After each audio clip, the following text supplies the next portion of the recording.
Welcome back. Today we are going to read the story of a robot inventor. This is in your Reader Writers Workshop. Normally we have been using the story in the anthology, but this week I chose this story to focus on. And when you open up to page 160, you see at the top where we have the genre, we have biography. I don't think we've worked with biography yet. Um, a biography tells about a real person's life. This is a person who was on earth. It is not someone that someone made up. It's a real person. It is written by another person. So I wouldn't be writing my own story. That would be an autobiography. But if I was writing your story, telling about you, I would write your biography. It gives facts about the person, and it is often organized in time order sequence. So it usually starts with when they were born and then tells the events in a certain order. It might be their whole life, or it might just be a piece of their life. So go ahead and open your Reader Writers Workshop up to page 160. So we talked about what a biography is. It's these 4 points. It tells about a real person's life. It is written by another person. It gives facts about the person, and it is often organized in time order sequence. Our essential question of the week is, what inventions do you know about? Read about someone who invents robots. So think about the inventions. I am very happy that someone invented the dishwasher, the washing machine and the dryer, the flat iron for hair, the blow dryer, the electric toothbrush.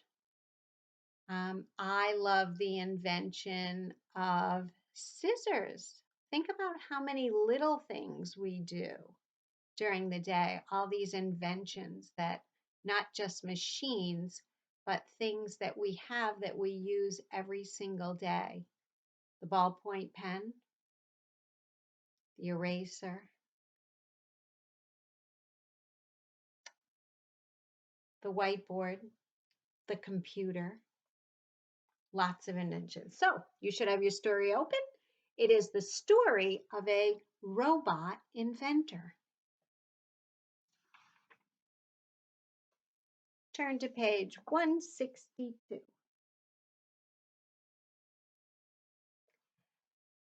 Big ideas. Meet Hamataka Takahashi. He invents unusual robots. How did he get started? Mr. Takahashi was born in Japan in 1975. As a child, he played with blocks. He used his imagination to make all sorts of forms and shapes. And you can tell that thinking of his name, Tamataka Takahashi, he's from Japan. Later, he read comic books about a robot named Astro Boy. The robot looked like a real child. Takahashi wanted to make robots just like it. And here's a picture of Astro Boy. Turn to page 164. Finding out about robots. So we have headings for each section. In 1999, Takahashi began to study robots. He took classes to learn how they move. The robots bent their legs when they walked. It did not look right to Takahashi. People did not walk that way. Then Takahashi had an idea. He made a better robot. It did not bend its legs when it walked. It moved more like a person. So he did not like the way they walked. And you can see that this one looks more like a real person. We have another heading, Making Better Robots.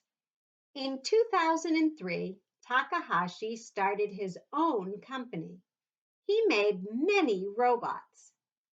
A short robot climbed up a cliff with a rope. A bigger robot lifted a car with its arms. Another robot made a hike for 24 hours. Takahashi began to put his robots in contests. He made 3 robots for a sports race in Hawaii in 2011. The first robot had to swim. The second robot had to ride a bike. The third robot had to run. The robots had to do these tasks for a week. Sounds like a triathlon that people do, but they do it in one day. Wow. Turn to page 168. For the race, there were many problems to solve. Takahashi made the swimming robot waterproof. He gave it arms like fins to help it swim faster. Another robot was able to ride its bike for 100 miles without breaking. The third robot ran for 26 miles. What will Takahashi invent next? Will his robots fly and soar like Astro Boy? Will they be his finest? We can only guess.